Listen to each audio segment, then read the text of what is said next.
Clinton, can I hand over to you, and you can do the wonderfulness with our listeners. Okay, thank you, Angela.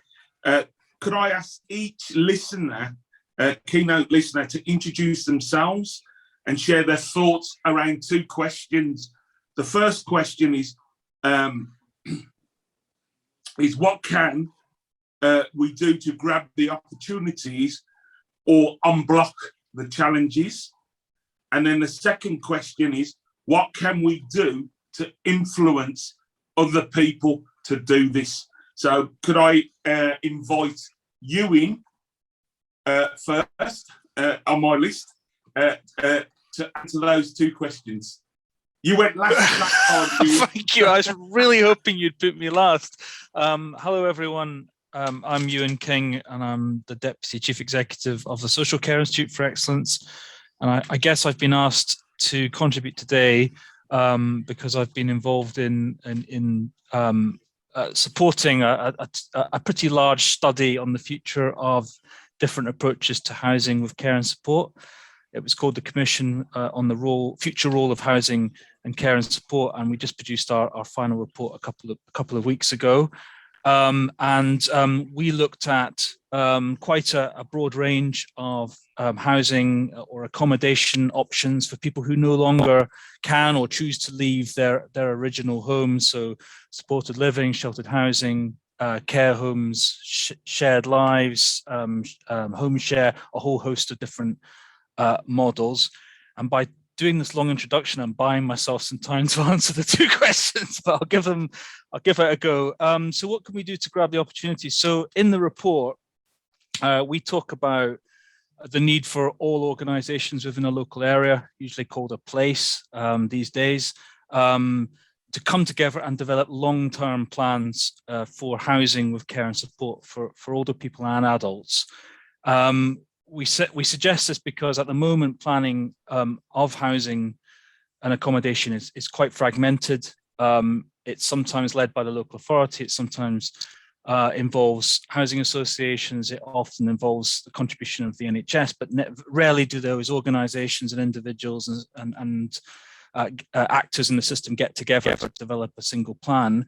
They also rarely involve local people in co-production to develop those plans and involve them in every aspect of designing, commissioning and planning care and support. So I think the biggest solution here should be around getting together within a local area and developing a long-term plan. And that should then feed through into the second solution, really, which is about reforming commissioning. At the moment, commissioning, as we've talked about already today, tends to be focused on buying a relatively narrow, and buying is the word, a relatively narrow set of services with little involvement of the actual person who might receive those services. So I think we need, and very much focused on the short term. So why I think we need that long-term plan is that we also need to move towards longer-term commissioning budgets and commissioning approaches, which are co-produced with local people. And that allows, hopefully, it signals to all the people that need to actually help build these buildings that there's a long-term commitment to different models and different approaches to housing with care. At the moment, it's very difficult, particularly for a smaller organisation, to invest in building or repairing buildings or setting up housing of different types. So if you signal that long-term intention to improve housing with care, then I think it will lead to better outcomes. So there's definitely a long-term need for local partners to come together over the long term, and also longer term contracts to encourage a different approach to commissioning.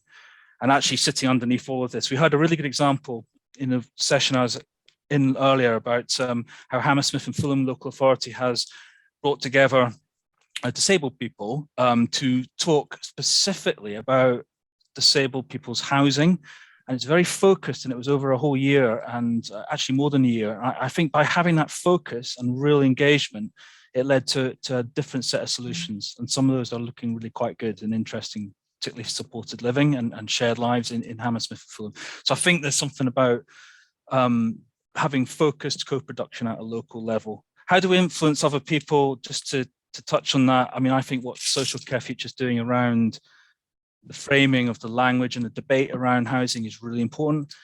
When we conducted our survey on behalf of the Commission, a lot of people told us that they were still really frightened of going into some care facilities, some care homes. The whole language around it is negative, the whole perception is negative, and yet we've got thousands and thousands of people who are going to want to have choice and influence over where they live.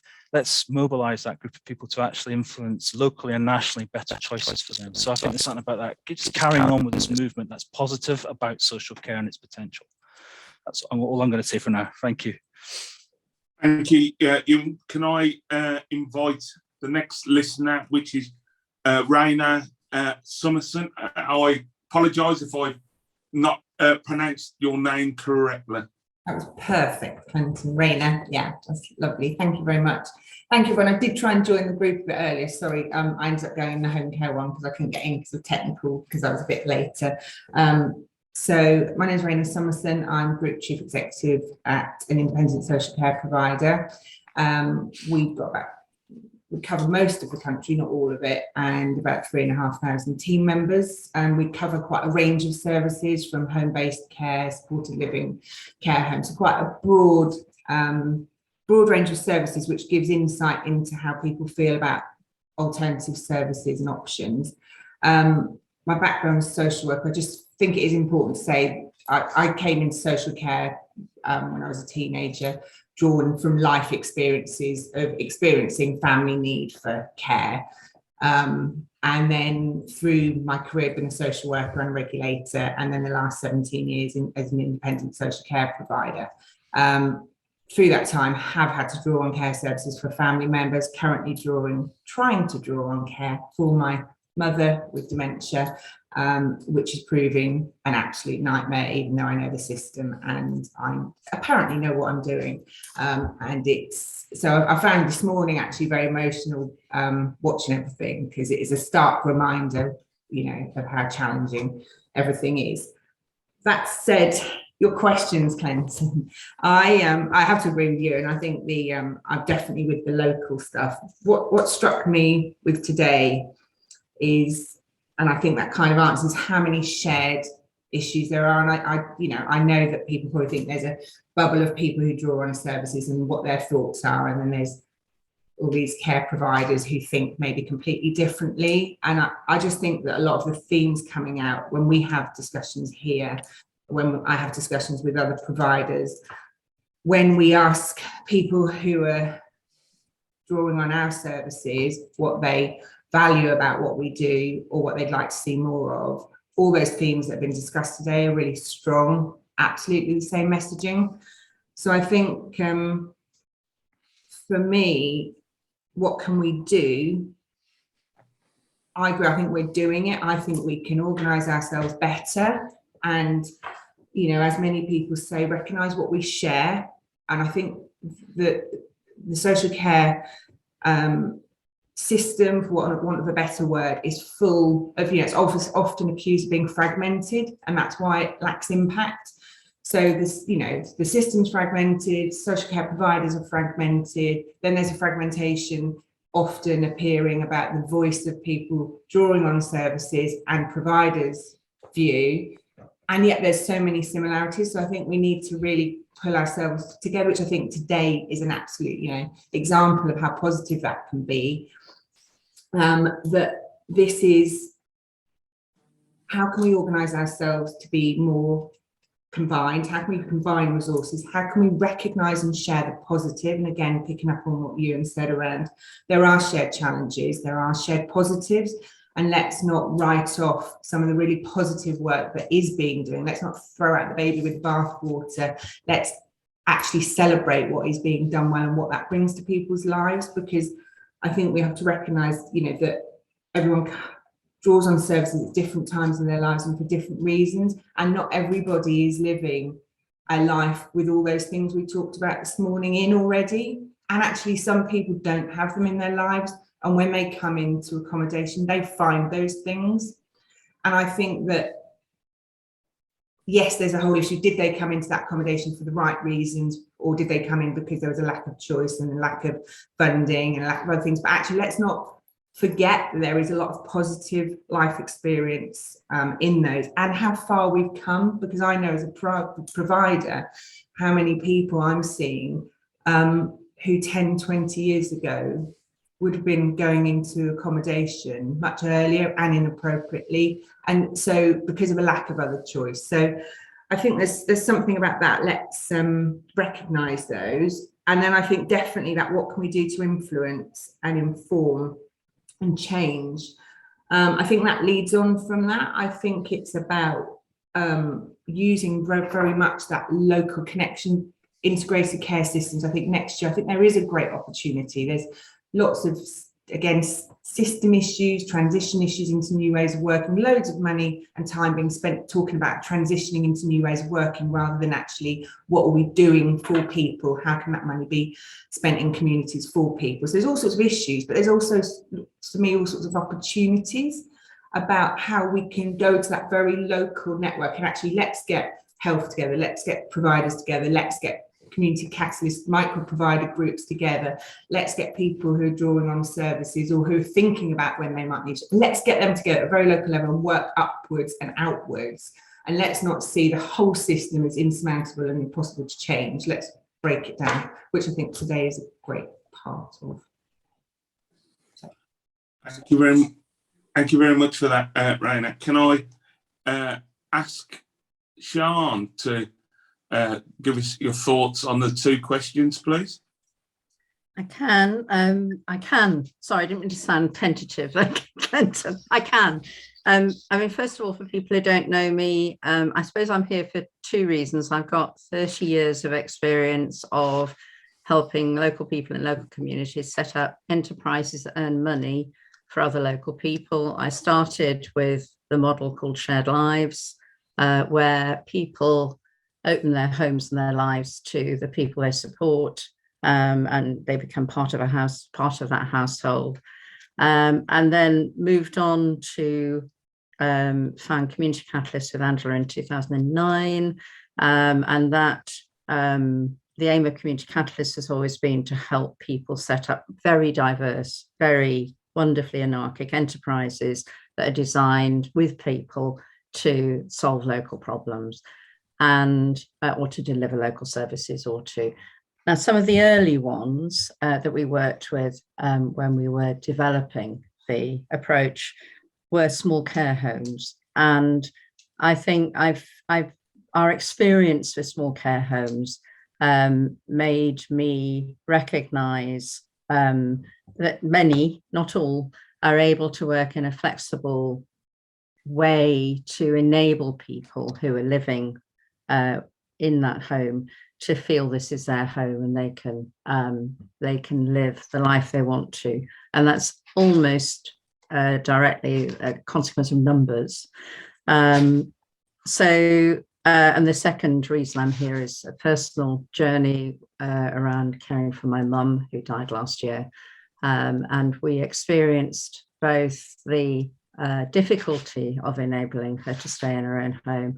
She then moved to my home, and I think there's an interesting question about whether my home ever became her home, because it was my home, and then finally into a care home where she was very, very happy, and it was at the start of COVID. They were wonderful, and she died with love around her. So it was a very good end for her. So there's all that. In terms of, I'm delaying answering the questions, Quentin.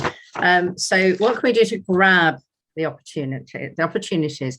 I think somebody in our last session was talking about the Health and Social Care Bill being a potential lever to enable some changes in practice in a number of areas. We've talked a lot about commissioning. Ewan talked about the need to reform commissioning. Certainly, we need to find ways to work with commissioners to help them recognise both different people want different things, and how you commission for diversity, and in particular, how you invest in community-rooted services that help people stay local and connected. And I see part of that as a role for Social Care Futures. Providers, I think as you say, Raina, there's great practice, and providers need to be supported to work co-productively with the people they are supporting, and then think imaginatively about solutions and think about things like collaborative working with smaller organisations to bring flexibility that might not be possible within the organisation. And then finally, the regulator, that was always my bugbear when I was part of both Shared Lives Plus and Community Catalysts, because regulators, I think, already recognise that innovation is something that we all want, and yet they don't find it incredibly difficult to regulate in a way that enables innovation to flourish. They managed it with Shared Lives. They managed a regulatory approach that worked and enabled Shared Lives families to just be families. They struggle with other kinds of activity and certainly with innovation and diversity. But I'm hoping that the Health and Social Care Bill might be the lever that we need to begin conversations that will change that. And in terms of what we can do to influence people, I'm super practical. So I've got all sorts of ideas on commissioners. Let's get ADAS and regional and national. Regional, we often find easier to work with. Let's get an action learning set for commissioners. I think Social Care Futures is doing that, but it feels to me very, very important that we're influencing commissioners across the board. But also finding ways locally, as Raina said, to influence local commissioning at all levels. So frontline commissioning in particular can be a really impermeable layer. So you may have hugely enthusiastic senior commissioners, and frontline commissioning is frightened of blame, is frightened of telling people about really innovative services, and maybe has set views about what's appropriate for people. So there's the commissioners, regulator, well, I think there is a real need for an organisation like Social Care Futures, which I know is small in its structure, but big in its breadth, in its reach, to work with the regulator to start to help the regulator to change the way it's thinking about regulation. I mean, it's rubbish at the moment, isn't it? So excellent stuff is actually really rubbish. And the way in which regulators work doesn't measure the right stuff, in my view. Providers, I really agree with you, Raina. I think there's something about working with providers and influencing providers through perhaps provider organisations like VOG and the National Care Forum in particular as the two organisations I would talk about, helping providers to rethink their services, work co-productively with the people they're supporting, and be imaginative about how they respond to that. And then there is the framing of the story of social care, which Neil, who's here somewhere, has been instrumental in leading on and getting that news story embedded in the kind of national psyche. So I think I finished, Clinton. Thank you very much, Sian. I'll hand back to Angela. Angela? Thanks, Clinton, Sian, Ewan and Raina. Really interesting discussions. Anybody got any, before we move into our groups, has anybody got any kind of comments or reflections on what people said? Put hands up or unmute or write in the chat or whatever. Hands. Nobody's putting up hands. Everybody's just looking at me. That's the big challenge with this Zoom malarkey. You can't pick on people, can you? In the same way as you can if you've got them all in front of you and go, look, Andrea Parr, I can, yes, you can't do that on Zoom. It's trouble. So there's some, Julie, you were talking about being a carer. I'm going to pick on people who put something in the chat. And why is being a carer negative? Do you want to expand on that? No. Yeah, sorry, not quick enough. Because both me and my husband are both autistic, So therefore we're both carers because we're both autistic and we're both autistic. And quite often people seem to talk about how being a carer is negative and how it's bad. And we find that frustrating because when we first got married, they wanted to put one of us in a care home and keep one of us in a home. And it just because they can't comprehend two carers. And it's always negative. Everywhere you see about a carer, it's just negative, negative, negative. It's never seen positive. And we're always like, why? Why is it negative? We quite enjoy being together and we enjoy helping one another. Therefore, in a roundabout way, caring for one another.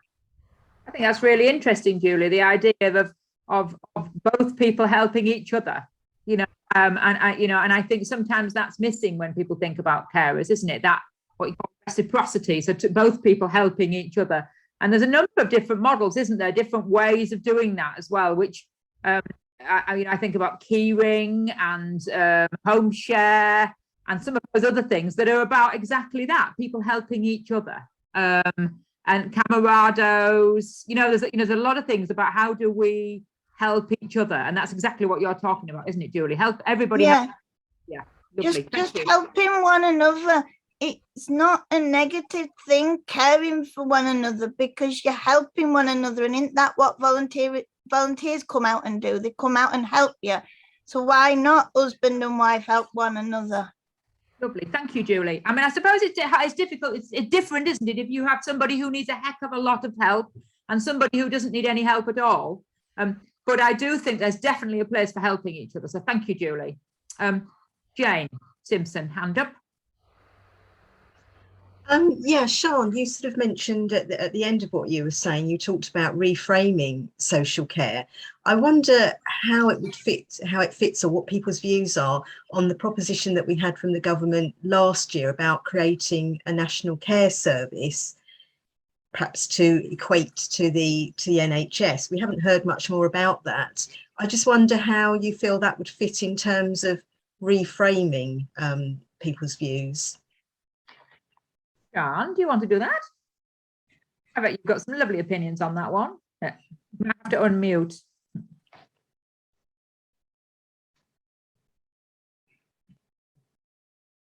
Still on mute? Oh, sorry, I was wondering if Neil was there, and if he's not, I will have a go, but Neil is the better man to talk Neil, about the it. man, are you around? Maybe Anna.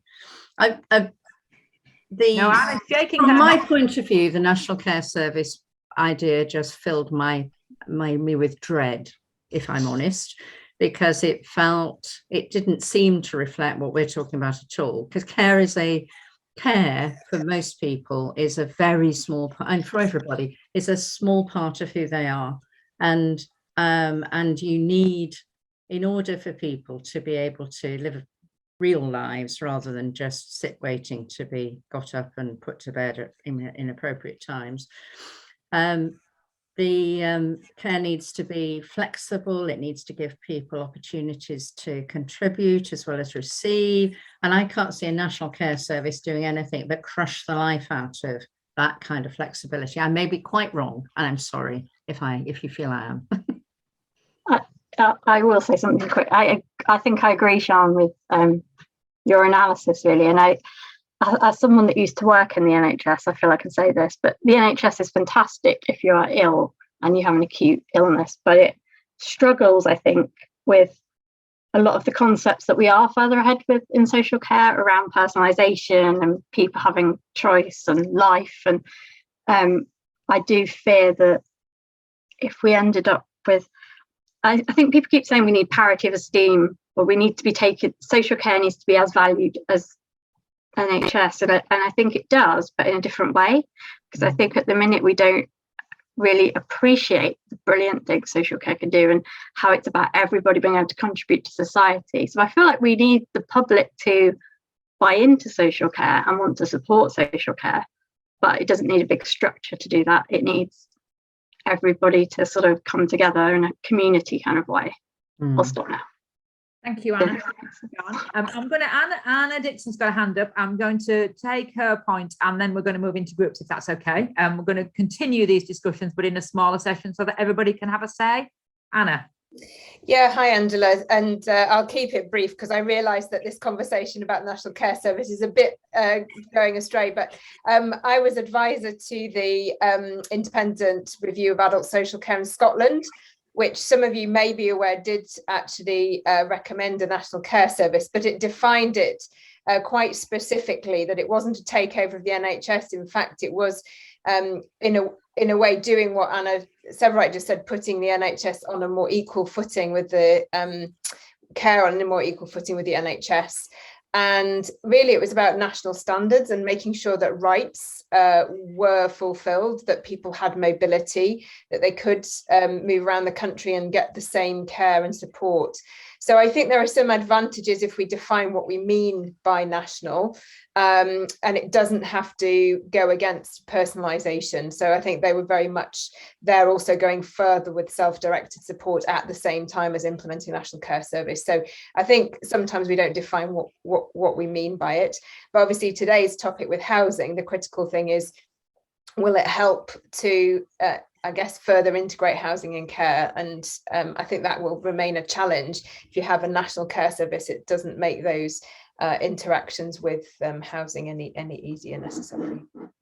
Thank you, Anna. That's really, really helpful clarification. I think you're right. Maybe we have a knee jerk on that one. I certainly do. And maybe it's about the devil being in the detail.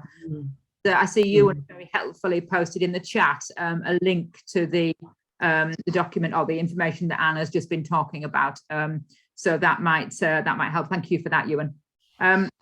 And we're going to move into groups. I'm going to ask Tricia to explain what's going to happen next, and then we're off into our little groups again for half an hour or so. Yeah, brilliant. So we've got more time, so you can have your full half an hour, and I've purposefully made the groups just sort of 4 or 5 people, so you've got the chance to chat. So this afternoon you're chatting about solutions. So it's what can we do? It's what are the opportunities that we can do? So Social Care Future, and all of us remembering that Social Care Future is a movement, it's not an organisation. So we are all Social Care Future. So we say what can we do? It really is what are we all part of that we're connected to, that we might be able to have some good ideas to do. And then also the other bit is how can we influence people that, the things that aren't within our gift. We've talked lots about Care Quality Commission and commissioners. So that's not within our gift, apart from those of us who are commissioners. So how can we influence people who are doing things that are not within our gift, but we think they could, with some support, they could do things differently. And I want you to be kind of a bit creative. So I'm going to share with you something I sometimes share when I'm asking people to think of creative solutions. And that's some very old-fashioned, very kind of 1990s or early noughties celebrity chefs. So if you think about if you're thinking about celebrity chefs and what their solutions might look like. So if you have the Delia Smith, some of us in this room are old enough to remember Delia Smith, yes? And Delia was kind of like queen of things like how to roast a chicken perfectly or how to boil an egg. So good, solid solutions, okay? And then at the other end of the scale, you've got your Heston, okay? So where is our version, our kind of scrambled egg ice cream version of a solution? Where's the really wild and wacky?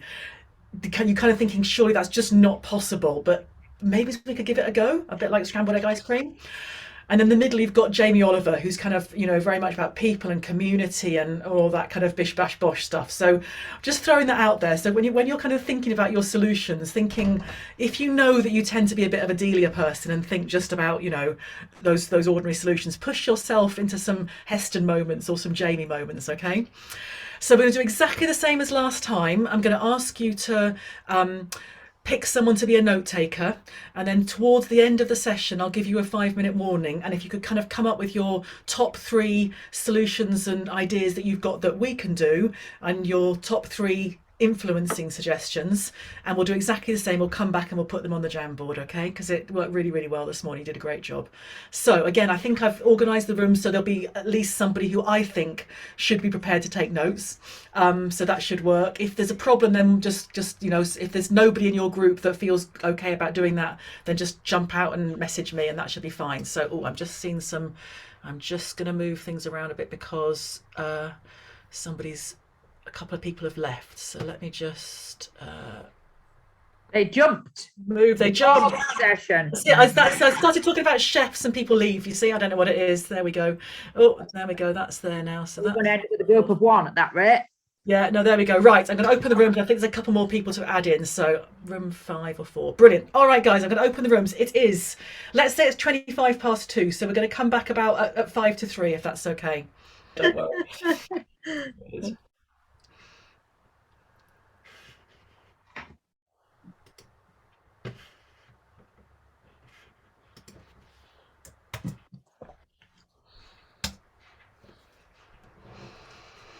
How are we doing? Good sessions? Lots of creative stuff? Plenty of Heston in the room? With a healthy dose of Jamie and Delia? Sometimes you need a boiled egg, I get that. But sometimes you need some, you know, something a bit more feisty.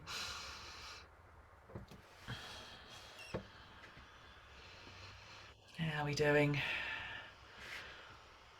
Absolutely cracked it in our group. Did you? You sorted, you, and fantastic. Well done. The rest of us just go home. That was good ideas, though. Good ideas. Good. That's what I like to hear. That's what I like to hear. Brilliant. Sorry, you and I took myself out of the room too quickly. I ended up clicking to leave the breakout room before. No, you see, what Jane said was that she had enough of the lot of you. She just couldn't bear a second longer. She had to click out. That was, she was done. We're just done with you. Not at So, all. is that everybody back? Let's look. A few more people coming back. Okay, fantastic. So we'll do exactly the same as we did last time. If what I'll do is the note takers. I've put the link on the Jamboard for the. Do you see that in the message in the chat? I've put the Jamboard link for the people who need to be able to access the Jamboard. If you open it and you need to go, I'm going to share the screen so you can see which page you need to go on to. Well, I would share the screen if I could see it. I don't. For goodness sake, Tricia.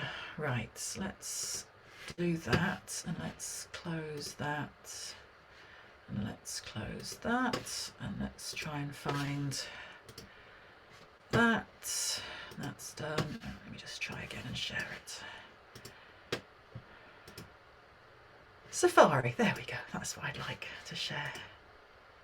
So you need to, those of you who are going to type in, I want you to type in your notes, you need to scroll through to page 3, and the challenges, no, afternoon sessions, no, that's not the right one at all. Let's do that.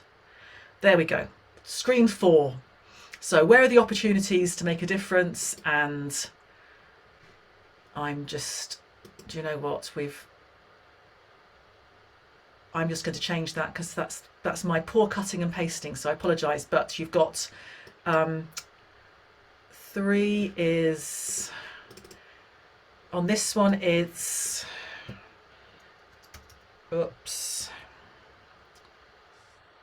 this is this page. On page 3 it's the opportunities for us, and on page 4 it's the opportunities to influence. So please start popping your cards on and we will see them.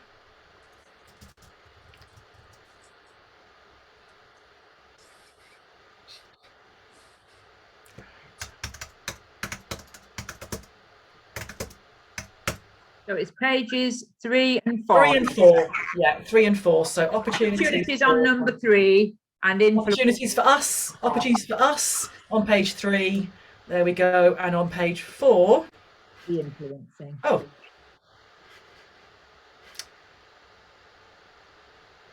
On page 4 it is opportunities. Come on. Opportunities to influence on page 4. If you can't spell, Trisha. Influence. Oh, my daughter's having what smells like a hot cross bun for lunch. I didn't manage to get lunch. I got a packet of crisps. That smells really nice. There's a lovely smell of warmth of hot cross bun is floating up the stairs. Right, there we go. Opportunity to influence. So I'm going to go. I'm going to go back to slide 3 for the sharing as I share my screen for the moment, but I don't mind where you start, so that's absolutely fine. So while the note takers are starting to populate, anybody who isn't a note taker and therefore isn't having to be typing at the moment, would you like to share any of your, there's like those, obviously you, and it'll be you, because you've got so many good things, but any kind of things that you can, we just came up with a cracking solution that we think will be a really good thing to explore. We don't have to know how to do it, but just whether or not you just want to share what you were talking about. So anybody like to do that? I will say something. Go for it. Firstly, also though, can we make the font any bigger on this? Because I can't read half of these. Right. So just make the post-it note bigger. Yeah. Okay, cool. That'd be great. So we had some sensible sort of Delia suggestions, which I think were around telling stories about where things work well, and then also allowing or enabling better knowledge and, I suppose, advocacy, but also like for families to know what options are out there, because quite often the system sort of doesn't really tell you. It might tell you one thing, but actually how can we give people that information and knowledge? I'd say that was at the Delia end. At the end, we came up with a brilliant Heston, which was just give families all the money from health, social care, housing, benefits, everything, and just let them kind of commission their own things and do what's right for them. And then there were things in between, but that's all. I think that's brilliant, Anna. And I think there's got to be some merit in kind of in some of those what feel like really crazy solutions. Somebody who's clever at doing this stuff, working it up. I did some work in a prison once, and it was licensed for 850 men. It was category C prison, 850 men. And I found out in the second week I was working there that there were 857 workers. So actually there was more than one-to-one support.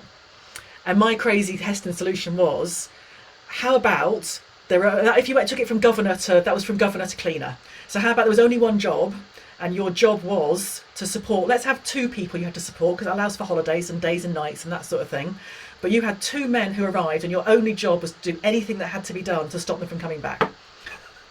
And could that work? And I was so, surely we could make things work better. So I love that idea of how could we cost that, so we could we could demonstrate that actually what you're saying is a viable solution. Stop messing with stop being so asking people to jump through so many hoops. So brilliant, that's a good one. Anybody else got a Andy from, am I on mute? No, Andy from our group had a really good idea about imagery and journalists. And it was great.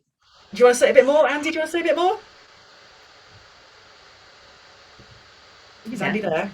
Hello. Yeah, I'm just waiting. My camera is not working too well today. Don't worry. Yeah, so it was just in response to a lot of the recent reporting about the social care white paper. Every single journalist I could see was using pictures of wrinkly hands, and I thought might be really important to try and create a social care futures annual journalist award to reporters that break the mold and actually try and show something a little bit more people living in their communities, for example, or actually having some fun. I love that. That's brilliant. Yeah, what a great idea. Really, yeah, and maybe we could flood the Shutterstock image sites with lots of better images. Definitely, when you look at social care, that's all you can find. And somebody bending over somebody with their arm round, that's what it is. Also bending over them, that's what I always see, and kind of like put their arm around. Yeah, that'd be brilliant. Yeah, absolutely. Get a few round of applause there, Andy. I know there's lots of applause coming. Yeah, brilliant. The positive aging. Oh, there we go. Anna's just said it. Aging Better have done a positive aging images, which are all they're great, but they don't show care settings. They show. I mean, I'm sure there'll be some exceptions to that, but they show fit and healthy 72-year-olds mending motorbikes, which is amazing, right? But I've tried to use that when showing social care. Yeah, even though the imagery is very, very good and should be definitely welcomed, Anna. But I think it needs extending to include older people in supported environments. Or that's Oh, a photo, Anna, you're saying a photo competition as well to get images from the movement. What a great idea. Yeah. So, oh, I like that. I might like to do that, Anna. Yeah, I really like that idea. Really like that idea. Yeah, I know a couple of photographers, so people who do, well, not proper photographers, but people who like photography. There's somebody else in our movement who loves to take good photographs. I can't think of who it is, but no, that's a really good idea. So I'm just looking through these, the opportunities for us. So educating about hidden disabilities, so that so people, that's the other thing, I guess, from the imagery, is that we always we use images of people who we can see to be obviously disabled. We like that, don't we? So those images of, educating people about hidden impairments is really, really important. So using existing good relationships with commissioners and CCGs to confidently challenge situations. I was wondering about a kind of a buddy situation or like a mentoring situation for commissioners, whether we could offer kind of like a commissioner mentor program, where commissioners kind of hooked up with someone with lived experience and they were their mentor on a kind of monthly basis. They went out for a coffee or something. I don't know. Maybe a partners in policy making type situation.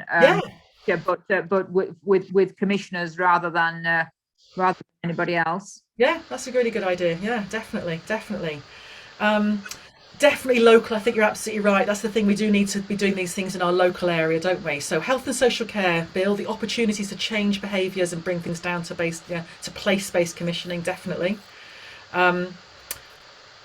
What needs to be unblocked is how you use co-production. Yes, not a one-off activity, but a long-term relationship. Any of you who know Lawrence Clark, who's a comedian from the Northwest, fabulous man, he said co-production is a long-term relationship, consultation is a one-night stand. And I think that's absolutely right. And I think that Clinton, share your salt and pepper analogy, please. I think at this point, and the one-night stands and co-production. Go on. I can't. There's some people. You've got to, because it fits real well. Go on. Okay. I use the analogy of the record Salt and Pepper, and the analogy of the record is the song is it's all about sex, and everyone talks about having sex as young people, or but no one really knows what they're talking about it or how to do it, but everyone says they know how to talk about or do sex. But that's no different with co-production. Co-production, people talk about it, but don't really know what they're doing. So we want a long-term relationship when we talk about co-production, not a one-night stand. Totally agree. Absolutely, I love it.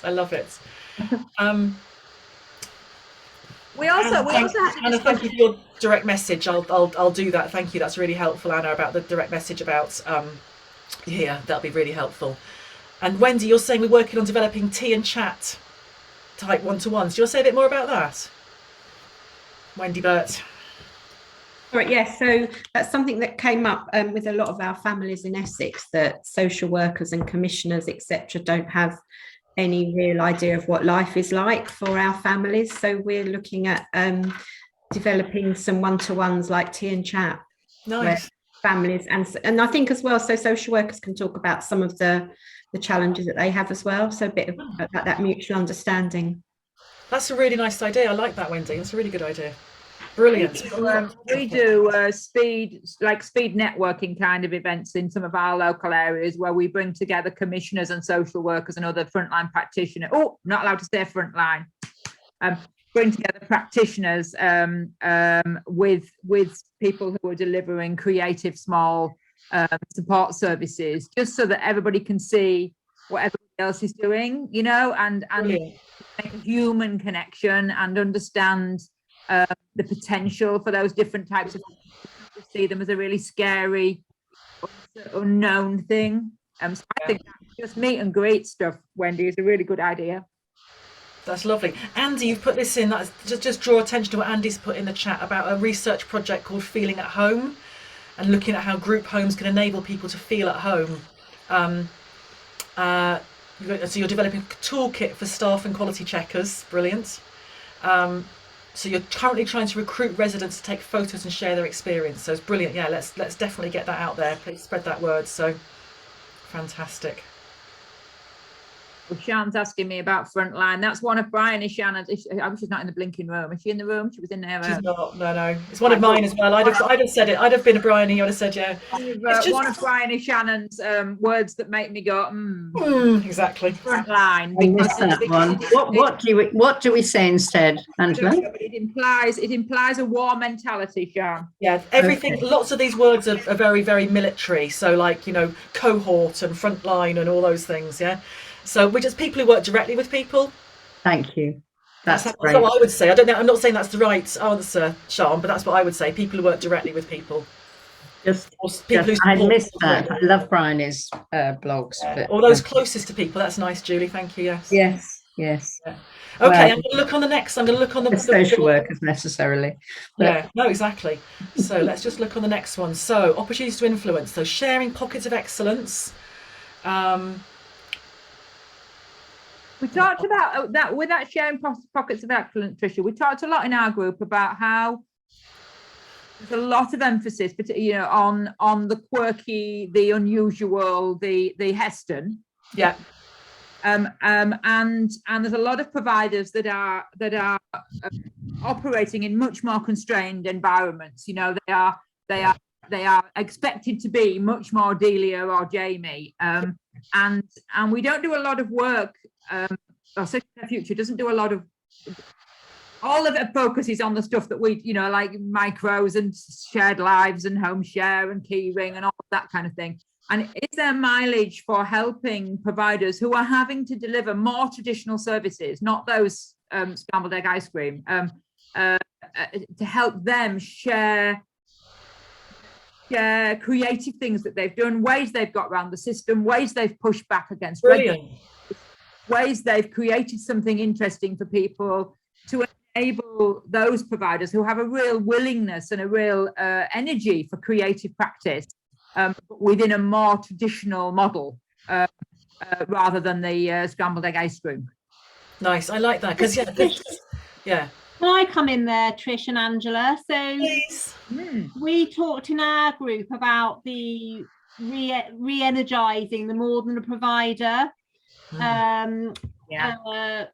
group. So providers who, I was reflecting that I often feel, we are part of this dysfunctional system that Martin talked about, actually, and I don't like that. So we try and put our foot in other camps as well.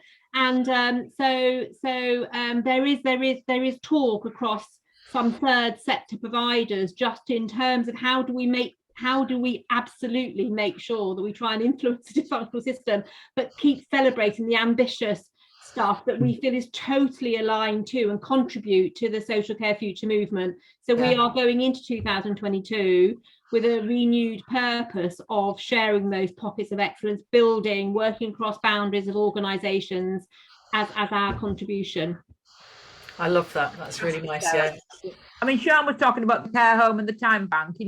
Every provider, every good provider, like all the ones in the room here, will be doing loads of amazing things. We somehow focus, when we talk about a new world, we focus much more on the scrambled egg ice cream, don't we, than how do we make more of those amazing things that are already happening at the end. Yeah. And as I said, a good boiled egg is really important. Fantastic. So getting folks, we've got some chats here. We said in our group, Anna, care two with residents, but awful care much worse. Yes. Yeah, and actually for some people, residential care in a fairly traditional looking home will be their right choice for them. And actually we need to make sure that those settings are good and we don't just ignore them, because actually there are some really great homes and then there's some really, like with everything in the world, not so great. And I think it's I think sometimes as movement we have sort of not focused enough on those. So there's some really lovely suggestions here. I think the ones that are standing, I love the idea of the annual journalism award. I think that's brilliant. I think we should do that. Maybe could we make it even more than annual? Could we kind of have a kind of journalist of the month to kind of get the the impetus behind it maybe is even to do that, but that's worth thinking about, definitely. And lots of the sharing stories, I think that's really important. We can, harness social media to share stories, but I do like the idea of kind of let's linking people together and see how we can actually, get real people paired with people who are trying to commission or provide services. That feels like a really practical thing that we could do, doesn't it? So, okay, guys, it is 3:15. We've got a quick break now, and then we're coming back on that last link at 3:30 just to kind of pull things together. So, has everybody managed to get all their sticky notes onto the 2 pages? Is that anybody? Shout now if you need some more time to do that, and we won't close the session. But just, is everybody all right? Just tell me if you're not. No, silence is good. Brilliant. I'm going to stop sharing that for a second then. Let's say goodbye. So, Thank you, everybody, for such a great session. Brilliant. Thank you, everybody. So we'll see you back at 3:30, all right?